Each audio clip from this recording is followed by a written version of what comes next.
28 साल का बेटा अनिकेत शर्मा, उसकी मां बबली जिसकी उम्र होती है 32 साल। जी हाँ, मां और बेटे की उम्र में महज 4 वर्ष का फर्क होता है, वो इसलिए कि मां सौतेली होती है।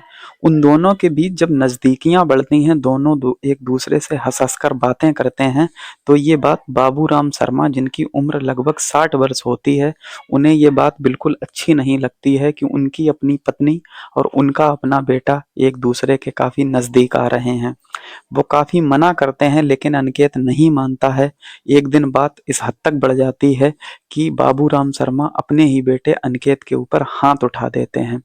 बात फिर भी नहीं बनती है। उसके बाद बाबूराम शर्मा खेलता है अपने ही बेटे के साथ खून की होली। आदाब नमस्कार, मैं नाजिम सिद्दीकी आज आपको जो कहानी सुनाने जा रहा हूँ, ये कहानी है जिला मुरादाबाद की, जो कि उत्तर प्रदेश में पड़ता है। मुरादाबाद के अंतर्गत एक थाना आता है, कुंदरकी थाना, वहां की ये कहानी है। एक सुबह एक व्यक्ति अपने खेतों की तरफ जा रहा होता है, तो उसे रोड के किनारे एक लाश पड़ी मिलती है। जब वो व्यक्ति उस लाश को देखता है तो काफी डर जाता है। उसके बाद वो आसपास के लोगों को इकट्ठा करता है। तुरंत पुलिस को सूचना दी जाती है। जब मौके पर पुलिस आती है, उस लाश की तलाशी ली जाती है, तो उसके जेब के अंदर एक डिलीवरी लाइसेंस यानी डीएल मिलता है। उसके बाद जब उस पे एड्रेस देखा जाता है, तो एड्रेस बाबूराम के घर का होता है। अब बाबूराम को जब सूचना मिलती है, बाबूराम पूरे परिवार के साथ जब वहां पहुंचता है, तो सारे ही लोग उस लाश को आइडेंटिफाई कर लेते हैं और कहते हैं ये मेरा बेटा अनिकेत शर्मा ही है। उसके बाद पुलिस वाले उनसे कहते हैं कि तुम्हें थाने में एक तहरीर देनी होगी, जिससे इस लाश का पोस्टमार्टम हो सके और उसके बाद तुम इस लाश का अंतिम संस्कार कर सको। उसके बाद बाबूराम शर्मा कहता है, साहब मैं बहुत सीधा सच्चा आदमी हूँ, हमें लफड़ों में ना डालो, हम कहाँ एफआईआर करते घूमेंगे। तुम हमें सीधे सीधे मेरे बेटे की लाश दे दो, जिससे हम इसका अंतिम संस्कार कर सकें। लेकिन पुलिस वाले उन लोगों को समझाते हैं कि ये हमारी भी कुछ कानूनी मजबूरियां हैं, कुछ कानूनी अड़चन है, इससे हम तुम्हें सीधे लाश नहीं दे सकते हैं।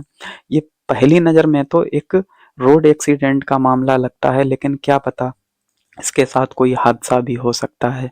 उसके बाद अनिकेत शर्मा मृतक उसके चाचा थाने में एक तहरीर देते हैं और उसके बाद पुलिस वाले कार्रवाई आगे बढ़ाते हैं। अब पुलिस वालों का मैन उसके बाद पुलिस वालों का सबसे पहला शक जाता है बाबूराम शर्मा के ऊपर, क्योंकि वो किसी भी कीमत पर थाने में तहरीर नहीं देना चाह रहा था। उसके बाद जब पुलिस वाले छानबीन आगे बढ़ाते हैं, तो उन्हें एक अजीब कहानी पता लगती है। अब दरअसल कहानी ये होती है कि पुलिस वाले जब बाबूराम शर्मा को थाने में उठा के लेके जाते हैं, उससे क्वेश्चन करते हैं, तो वो एक बात पर कायम ही नहीं रह पा रहा था, बार बार अपने बयान बदल रहा था। उसके बाद पुलिस वाले जब उसे सामने से अच्छे से उसकी खबर लेते हैं, तो एक वो कहानी बताता है, और कहानी जो सामने आती है जिसे सुनकर हर कोई सोचने और समझने पर मजबूर हो जाता है कि कोई बाप इतना निर्दयी कैसे हो सकता है।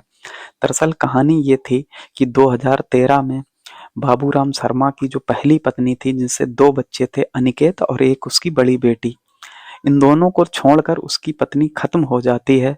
उसके बाद बाबूराम शर्मा अपने से आधी उम्र की लड़की के साथ शादी कर लेता है, जिसका नाम बबली होता है। उसके साथ जब शादी हो जाती है, तो वो अपनी पहली पत्नी की बेटी की तो शादी कर देता है।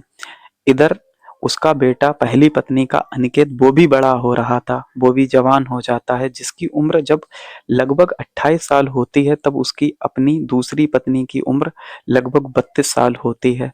वो दोनों हम उम्र थे, एक दूसरे से हंस के मुस्कुराकर बातें करते थे, हर तरह की बातें शेयर करते थे। ये बात बाबूराम शर्मा को बिल्कुल अच्छी नहीं लगती थी। उन्हें ये लगता था कि शायद इन दोनों के बीच में कुछ ऐसा चल रहा है जो माँ और बेटे के रिश्ते में नहीं चलना चाहिए। तभी एक हादसा होता है। अचानक से बाबूराम शर्मा के घर उत्तराखंड की पुलिस आती है। वो उसे अपने साथ किसी मामले में लेकर चली जाती है, जहां बाबूराम शर्मा को जेल हो जाती है। जब कुछ महीने के बाद बाबूराम शर्मा जेल से बाहर जो आता है, तो वो घर आके देखता है, तो उसे अपना शक जो है वो और यकीन में बदल जाता है कि मेरे बेटे और मेरी पत्नी के बीच नाजायज संबंध हैं। इसके बाद वो काफ़ी परेशान हो जाता है, वो अपने एक दोस्त के पास पहुँचता है। दोस्त भी पेशे से वकील होता है, वो उसे सारी बात बताता है।